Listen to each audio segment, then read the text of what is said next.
It's being recorded. Hmm. Let me hit that button that says that I continue to it. Good. So, all right. Well, welcome, BDSM fans, Booze Reserve Smoke and Meats. Uh, I am Professor Porkloin, and I got my lovely hat on today, little chef hat for you, and I am here with my awesome co-host. The meat Viking.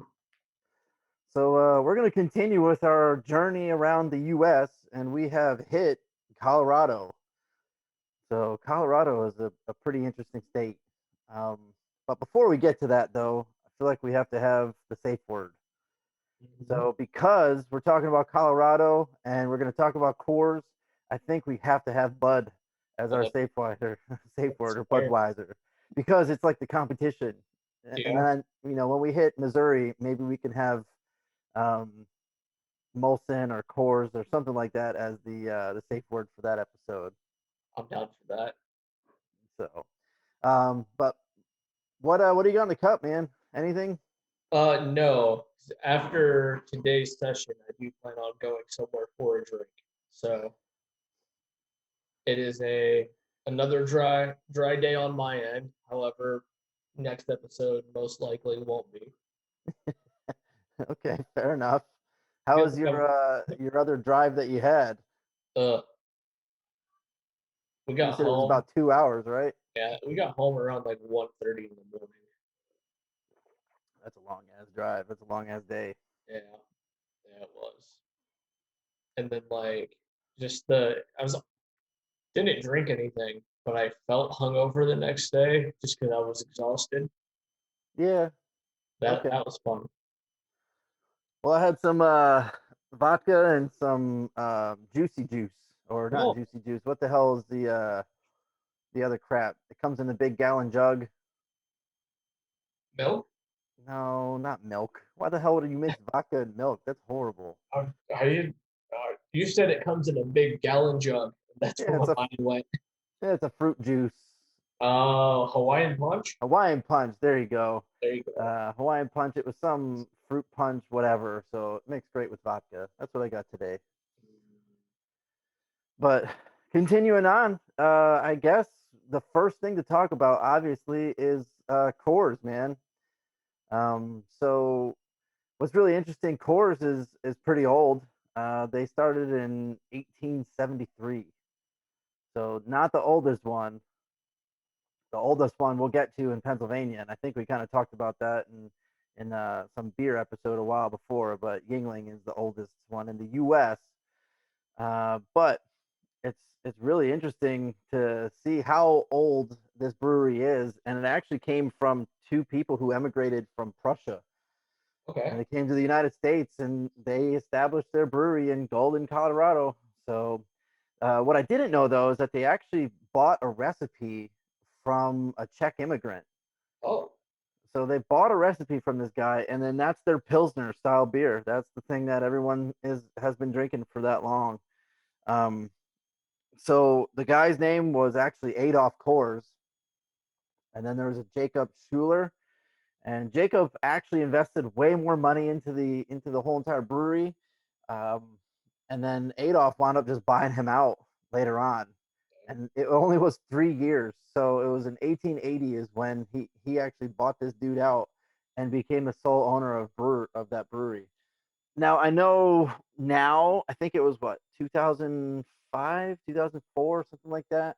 Um, the Coors Brewing Company actually owned Coors, but they also merged with Molson. I don't know okay. if you knew that. So all of the Molson beers are now with Coors as well. So, but think about being up in Golden, Colorado. Now, I've gone to the brewery in Missouri. I've gone to that one that shall not be named right now, and it was super fun. So I heard that if you go to the Coors Brewing, that whole entire they give tours and everything, and that they have beer there, and it's way fresher than anything that you would get out of a can or any other keg, Hmm.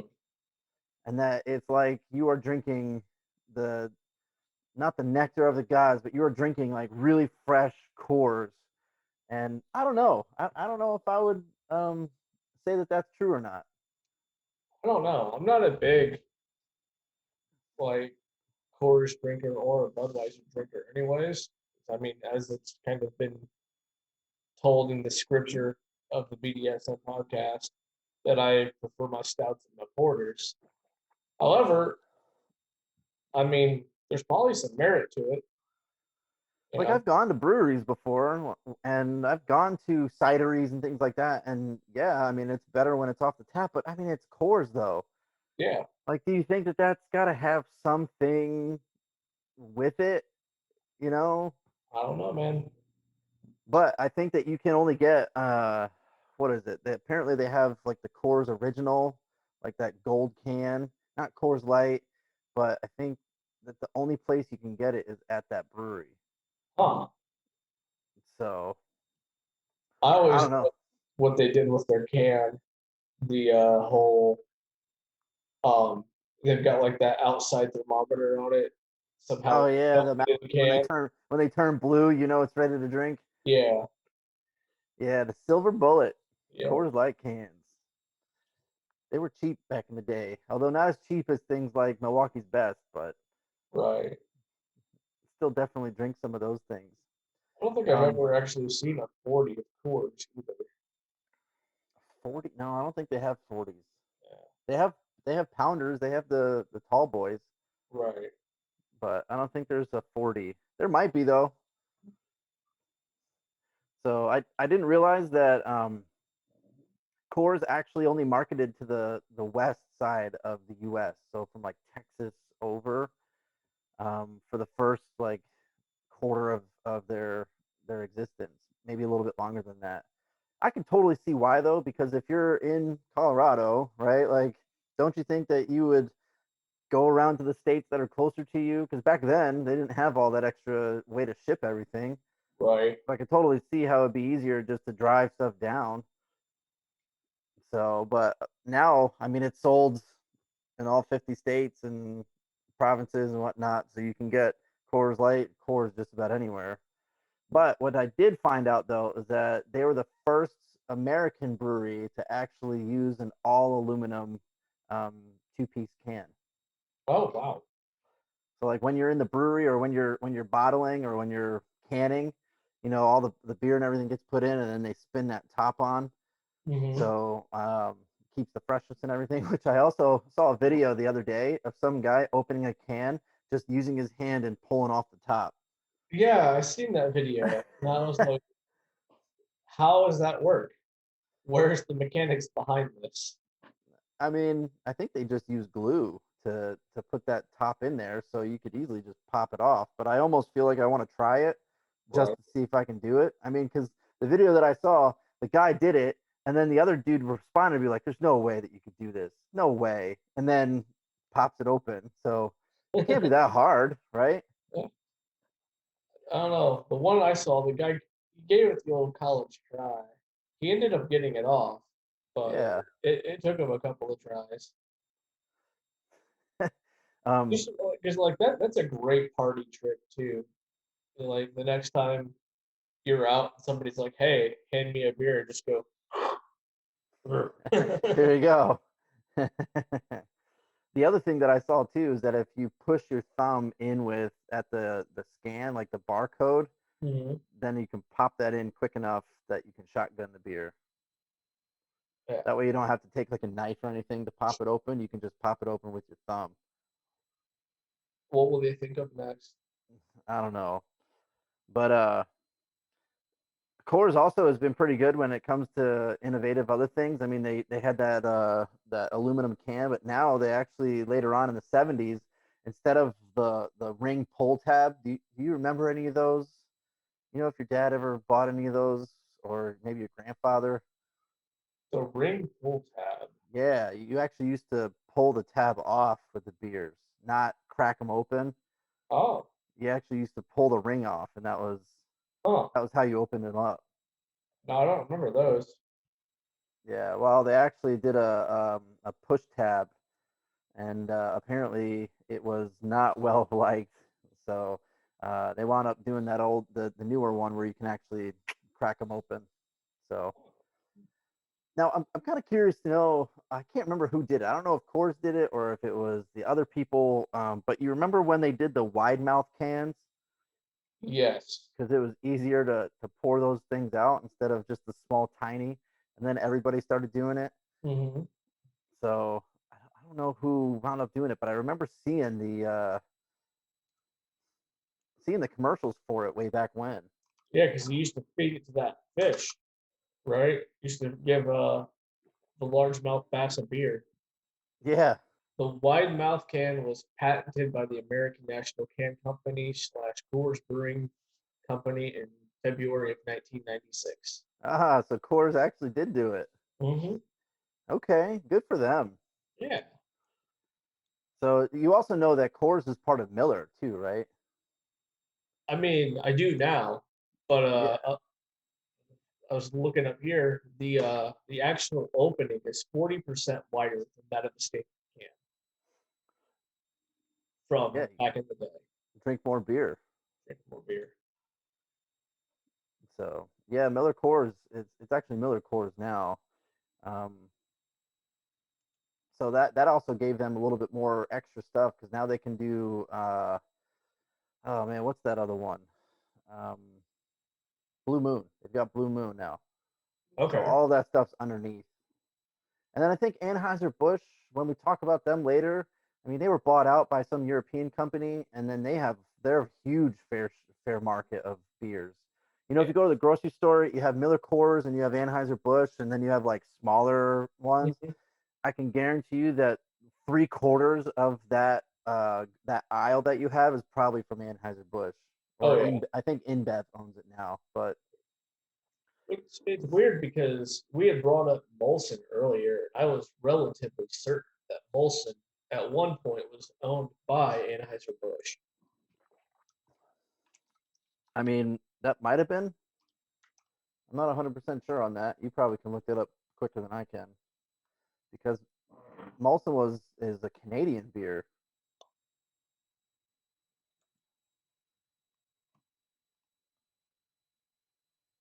Anheuser-Busch wins latest round of beer wars against Molson, Madison, Wisconsin.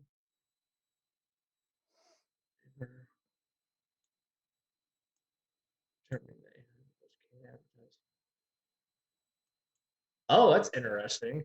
Oh yeah, what's that? Okay. Madison, Wisconsin Associated Press. A federal appeals court on Friday struck down a lower court's ruling in favor of brewing giant Molson Coors, determining that Anheuser-Busch can advertise and use packaging implying that its rival beers contain corn syrup. Oh yeah, because what the hell is it? I mean, Bud Light does that. They do the whole entire thing of that they have wheat, water, rice, and like that's their whole advertising thing right now, and that they don't use corn syrup for their brews. Yep. So okay, but it wasn't. They weren't owned by Anheuser Busch, were they? Uh, Ironically, Anheuser-Busch, which is owned by Belgian-based Anheuser-Busch, brews some of its own beers, including Natty Light, Busch Light, and Rolling Rock with corn syrup. No, that's not what I was looking for.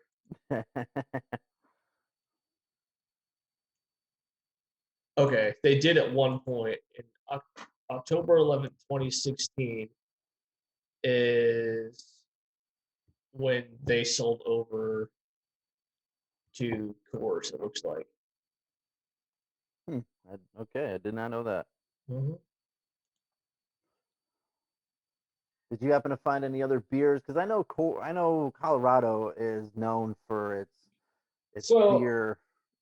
I looked up something, and usually when I type in the name of like the brewery or the tap house, they give me a couple of things, like a list of, hey, this is what we sell. But in my Google search, apparently, Beerstock Lager has won in Colorado gold medal last 2 years in a row. But when you go to their page, it only lets you reserve their tap room or their beer hall and order dinner. Hmm. Yeah. So, um, yeah. But it's apparently Colorado's favorite brewery, finished in the top 10 on the Untapped ratings. And yeah, other There's than a that, I couldn't find a whole lot of information on that, um, the beer hall for Beerstock Waterhouse. And I was kind of disappointed in that because I wanted to see what made them so good to crack the top 10. Oh, I'm sure they probably have some weird beers. Oh, yeah. They But, probably have some nice little stouts too. Usually yeah, stouts are the ones that like get people kind of recognized, or porter or something like that. right. But it's not all doom and gloom. In fact, Colorado has no official dessert, but apparently they have a special peach that is grown in Colorado, and this peach is kind of like their famous peach, if you will, and it is Okay. the Palisade peach. What why do they is it only grown in Colorado? Is it because the soil up there is good or what? Or do you not know? Looks like they are only grown in Palisade, Colorado. Okay, I wonder what makes them better than like Georgia peaches, you know? Are they I wonder if they're sweeter, or I wonder if they are bigger, or if they pack like a better flavor, because I mean everybody knows Georgia peaches, right? Like Right, chances are if you're getting a peach in the grocery store, it's coming from Georgia. it's very true. Um, do, do, do. Now, do they do while you're looking up that? I wonder if they'll find this too. But do they do a peach cobbler Yeah. or so? That sounds real good. I mean, I've had blueberry cobblers and things like that before. So I think a nice little thing of vanilla ice cream would be good with that peach Mm. cobbler. So apparently, the Palisade region of Colorado is kind of just renowned for its ability to grow the best fruit in North America. Okay, so the Um, soil then. yeah, so it's a soil thing because it's like fruit, vegetables. The state's as far back as 1890s, and like their knowns are apple, cherry, peach, pear, and plum trees are planted in the area. And then in 1909 was the first Peach Day Festival with President Taft as the speaker. Okay. Mhm. And it looks like, for those of you who are interested, you can actually get lodging in the Palisade area, and you can do a whole bunch of, because there's probably like 20 or 30 different farmlands and like orchards around here that you could go and visit if you're into that kind of thing. So you could probably pick your own peaches then, Yeah, or maybe right now they probably do peaches that are, get a half quart or something like that. right. Because there's a peach place up, I don't know, probably like an hour and a half away from me, a little north, and you can go out and pick your own peaches, and apparently it's known in the area for that, and they have other things too. But that would be pretty cool, kind of like an apple orchard. Just go to a peach orchard and be able to pick up and then make your own peach Mm-hmm. cobbler, or peach, juice, or whatever the hell you want to do with them. Right. And just going through the Palisade, Colorado website, and I ran into something I think both of us would appreciate, and we kind of covered in the last episode. It's called Barrel into Spring Event. It's a weekend of self-guided tours, wine tasting, and delicious food brought to you by members of the Grand Valley Winery Association. Ooh, okay. Yep. It's a self-guided tour of 8 participating wineries, take you to the Canyon Wild Cellars, and just a list of other ones. Um, and actually, it's relatively cheap. Yeah, how much is it for one of those tours? So each winery will pair delicious foods with their wines. Times begin at 10 a.m. on Saturday and Sunday for both weekends, and it's $70 per ticket, but they are transferable. Okay, $70 for a tour like that? That's fairly cheap. Yeah. And then like going back, they got like a honeybee festival, um, an art and chocolate walk. Let's see. Where is the Palisade, right? Is that where it is? Palisade? Yeah, it's in Colorado. I don't Yeah, know but like what where in relationship? Is it by Denver? Is it by Boulder? Is it by Colorado Springs? So the distance between Denver and Palisade is 186 miles. Oh wait, Before, no, so sorry. That was going from Palisade to Denver. So if we went from Denver to Palisade, it would be west. what? Okay. Yeah. You're crossing some mountains at that point, then, aren't you? Yeah. Yeah. Cool. It almost, let me see here. It's pretty much not that far from the state line of Utah. Oh, that okay. Yeah.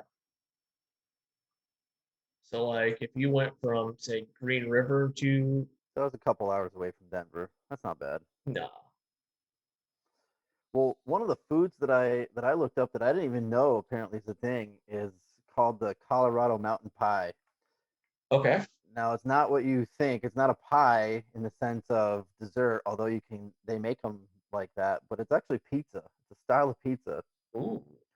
Because you always hear there's New York style pizza, right? And then there's Chicago deep dish, and I haven't heard of anything else. I don't think there's like a West Coast one that's known. But yeah, apparently there is one that's There in is a West Coast Colorado. one that's known. What Avocado is it? toast. That's not pizza. You gotta look at pizza, man. I'm talking about pizza. Yeah, I'm saying they don't like anything good out that far west.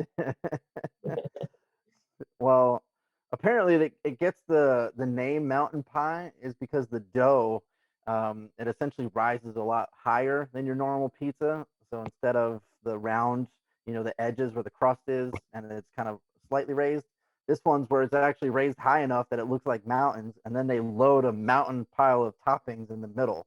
Ooh. So I guess you can purchase a whole pie for just yourself if you're really fat and hungry, but it's better to have someone else because apparently they're freaking huge. So I did not know that. I didn't even realize that was a thing. That it's got way thicker crust on the edge of the pizza and then a ridiculous amount of toppings. So So at what point do you go from pizza to lasagna then? well, now lasagnas with noodles. Right, but how thick is this pizza that we're talking about? I mean, That's what I'm comparing because like I think lasagna, I'm thinking like 3 or 4 layers. You know what I'm saying? yeah, but I think your other question should be how close is it to Chicago deep dish pizza at that point? Yeah. Because usually deep dish, I mean, you're looking a decent amount. So, and apparently what they do with the crust too is they braid the crust to help things stay inside. Ooh. So I didn't know that one either, which is kind of interesting.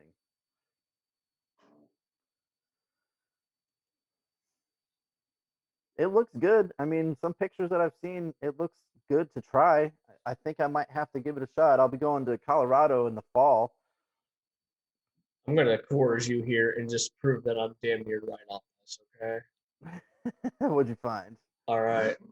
I gotta pop it up on the other computer because this is too damn good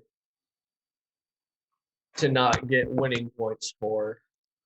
So those of you who are on the audio only version of this, I feel sorry for you, but this is one of those I told you so moments. and I have proof for it.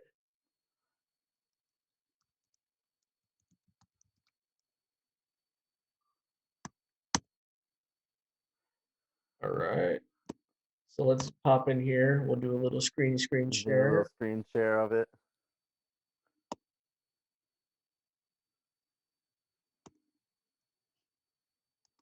All right. There we go. There we go. Okay. No one cares about her life. It's Yeah. her story. But look, all right. So I found this because I was trying to find the difference between mountain pie and deep dish, right? So, but So, first of all, we got our Chicago deep dish pizza here. Thick and yeah. meaty. We got our Detroit style from Michigan, right? Yeah. And now I told you that California has their own pizza and it's basically avocado toast, right? This was So my what? words. California. Oh God. Am I Okay. wrong? Yeah. Am I wrong? Oh man. Yeah, There, that looks like avocado. that looks a lot like avocado on some flatbread with some grass and what's left of a cherry tomato. I'm gonna say that looks like tomato or a grape or something. Right. Okay. Like, I'm sorry, but That's funny. I didn't even realize that. yeah. I've heard of the not the tomato pie, but there's when we get to Pennsylvania, we'll talk about that one. It's more of Colorado mountain pie. Here we go. yeah, there you go. So you see how So, it's braided there? You see how yeah, it's braided around that? yeah. But I'm so it's I'm gonna it's say not that deep dish is probably deeper, yeah. but you know, I'm sorry, everybody. All the other pies and pizzas, I would be happy to try. Even the Greek pizza. I can at least identify that as pizza. But that California one, Yeah, you were spot on. You were right. I was right. uh, oh, That's pretty funny. that felt good. Well, the other thing that I read too is that apparently they use honey instead of sugar for the pizza dough, so that makes it a little bit sweeter. Yum yum. So I'd give that a shot. Yeah. I mean, there's not a whole lot I won't try. So Do you happen to find any other foods that you thought were right to Colorado? actually, and granted, we didn't mean to get on a tangent like we always do with pizza, but um, although there is no technical like state dessert or state food, another thing about Colorado is that they produce like they're number 10 in the United States for cattle production. So if you're looking for steaks and stuff like that, chances are Colorado's where your meat's coming from. Yeah, that whole region. It's like Colorado, Oklahoma, Texas, New Mexico, like that whole thing going all the way up Yeah, is where your cattle is basically coming from. yeah. Ye old farmland. Yeah, where there's basically nothing but farmland far as the eye can see. Mm-hmm. Which kind of brings me to the next point or the next food actually. Um, and this is actually coming from your cattle and Yep, other things too. It is the Rocky Mountain oysters, yep. also known as bull nuts, bull testicles. It's a real thing, people. It's a real thing. It is. So they aren't oysters, right? They're from bulls, bison, pigs. I mean, basically anything that has nuts. And it's really interesting because the dish was created by a bunch of ranchers, and they were the first ones to really inhabit that whole time. And because they used every part of the cow or animal, they basically took the nuts, they took the skin coating off of them, and then cooked them up, and then here you go. Here are your oysters. Hmm. But now you can have them that way if restaurants will serve them. But a lot of times they actually fry them now.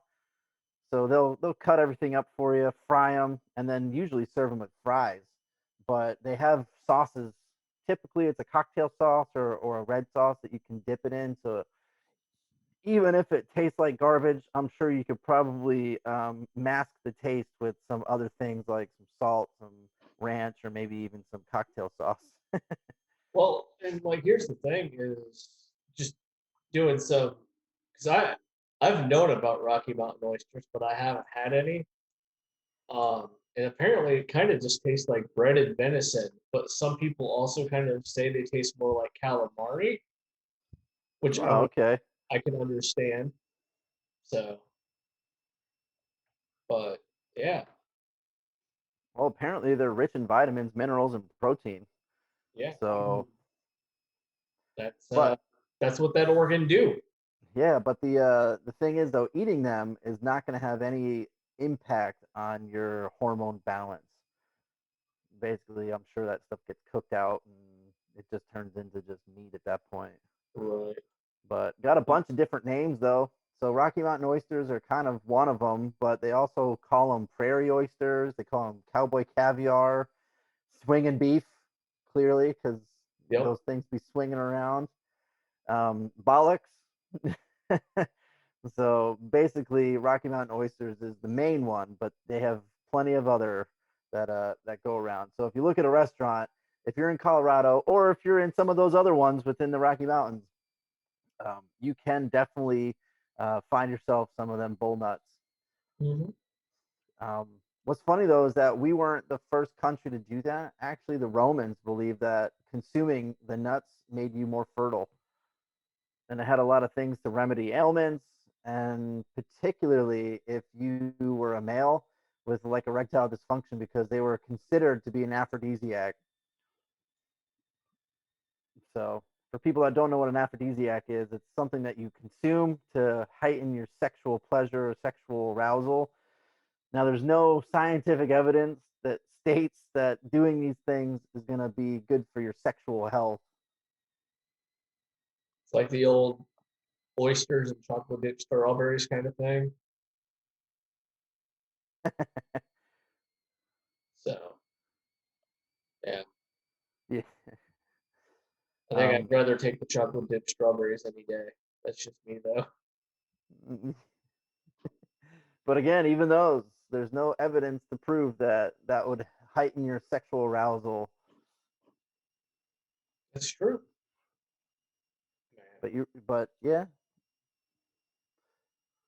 So I think that's kind of funny. They also have a testicle festival. Now, this is not in Colorado. This is actually in Montana. So we can get to this later. But it's a whole entire thing where they just do bull nuts, and that's all they talk about. So, question. Going back to our Alaska episode now, if you didn't know what Rocky Mountain oysters were, and if you didn't know what muktuk was, and you had Ooh. to like just you were blindfolded, and somebody was like, you have two options. One is Rocky Mountain oysters, and you're going off a name alone here, or muktuk. What one would you try? Dude, I would have to do the oysters because if I'm blindfolded and I didn't know about it, I would think oysters, Yeah, and I would throw up with the muktuk, man. I don't think that would go down very smoothly. right.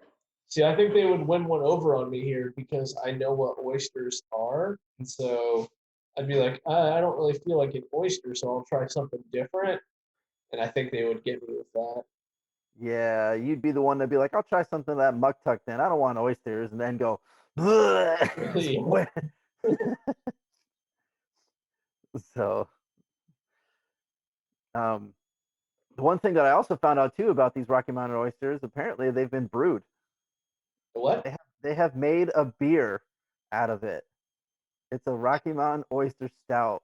It's 7.5%, and they actually take the nuts and they bring them hand canned stout and it's sold in 2 packs for a limited time. God damn it, Colorado.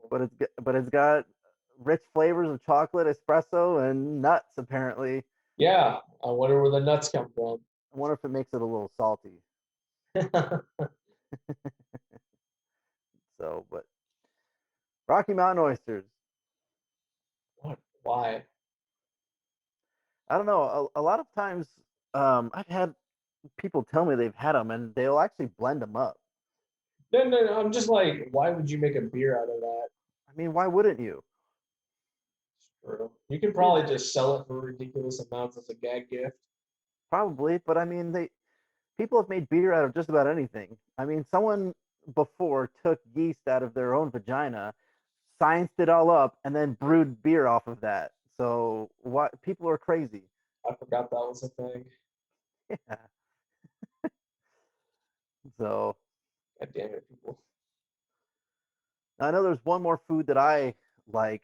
Um, it's not my favorite one that I'll eat at a restaurant or a diner, but if I'm feeling in the mood, Denver omelet. It's got the name right in the name. So Denver omelet is basically ham, onion, bell pepper, and cheese. Okay, yeah. So you'll probably see it on a bunch of different menus, also known as a Western omelet. Yep. So it was historically served on bread as a sandwich, which I did not know that. I thought it was basically kind of like, hey, we're just throwing all these eggs together, but nope, definitely. And they don't know if it was created by cattle drivers or by the Chinese railroad cooks as kind of a portable egg fouillon. But at some point, there was the bread kind of went away, and then it just became what we know as the Denver omelet. Wow. So now, if you want it on a sandwich, you can just call it the Denver Okay. or the Western. But it's still common with the sandwich. But I like the meat lovers, man. You're gonna put sausage, bacon, Canadian ham, all that stuff in there. I'm okay with the peppers and onions, but not with my eggs. Throw those in a Philly cheesesteak or something, you know. See, that's where I was gonna just rebuttal that is like I enjoy me like a Philly style omelet. Yeah, I haven't seen a Philly omelet. Okay, A lot of the diners I go to don't have any of those. It's usually like your Denver, your regular build your own. that's They right. don't have like a here's a cheesesteak omelet with peppers, onions, and whatnot in it. So Right. I also like hot sauce with my eggs though too, so that's probably more up my alley. yeah, you might like that. So, what's up, potato? Uh, you got yourself a little Little cat. little guest person here. I didn't even know the door was open, to be honest. That's funny. Yeah. So, Are you gonna say hi to the viewers, potato? and you should hashtag cat or something and see if it brings more people to our stuff. Yeah. Well, you got any other foods or anything for Colorado? I think we would be remiss to fail to mention another dessert special to Colorado. For those of you on YouTube, I'm not going to edit this part out. I'm being mauled by a kitten. Um, but I don't think we can get away without talking about the incredible edibles that Colorado has, and in fact that um, I, this feels weird saying this, but you know how like big pharma is a thing. Well, Big Candy is mad as fuck because the edibles both look like they're candies, but sell more. I mean, adults love candy, man. What can you say? Yeah, Especially if dude. it puts you in the couch for 5 6 hours. Yeah, dude. Like if they start making edible Sour Patch Kids, Dude, they already start making like edible, not Sour Patch Kids, but stuff that has that type of stuff on it. right? Man, he is just climbing all over you. And now he's showing his butthole. So yeah, edible Sour Patch Kids, I would probably go for. But Yeah, it's super big out in Colorado. That is. You know what else is starting to get bigger too is the THC beer. They actually brew um, marijuana beer with it. So you know how like a lot of them come in 10 milligram. I think that's the normal dosage is 10 milligrams. These Right. are only 5, and it hits your stomach faster because it goes to the alcohol. So you get stoned quicker, but it doesn't last as long. I'm just. I've had skunk beer before, and that's all I can think that tastes like. You know what I'm saying? Like beer that's been out in the sun for too long. Maybe like Yeah, one fell behind your couch and then it's just like been there 2 or 3 days. So I got a feeling that it doesn't taste like skunk. I got a feeling it tastes like beer that you wouldn't even know it tastes like marijuana. right. So, but yeah, I mean, you're right. I can see how Big Candy is probably super pissed that they're doing all these little THC candies. But I'm pretty sure the packaging says no children allowed to eat this THC, like blah blah blah. So I guess as long as they have that packaging on there, they can say it doesn't look like yours. We're not marketing it to kids. It's true. Hell, honestly, it's probably safer anyways than the shit that's in candy. Yeah, give little Johnny one of them. He'll be knocked out for 5 hours. Right. Mama can have a glass of wine, right? Mhm. So, well, you got anything else then? I don't think so. I think this cat has decided that it's time to end this episode Yeah, I think because so. it wants all the attention. And I'm almost afraid that it's going to jump on the keyboard and delete the entire conversation without it being Oh boy. Yeah, we don't being need done. that. So, Well, let's um, sign off, man. yeah, it's been the Meat Viking with guest star Potato, and this has been the Booze Dessert Smoking Meats podcast. And I've been joined with my wonderful co-host. Professor Porkloin. So we are signing off. Yeah, buddy.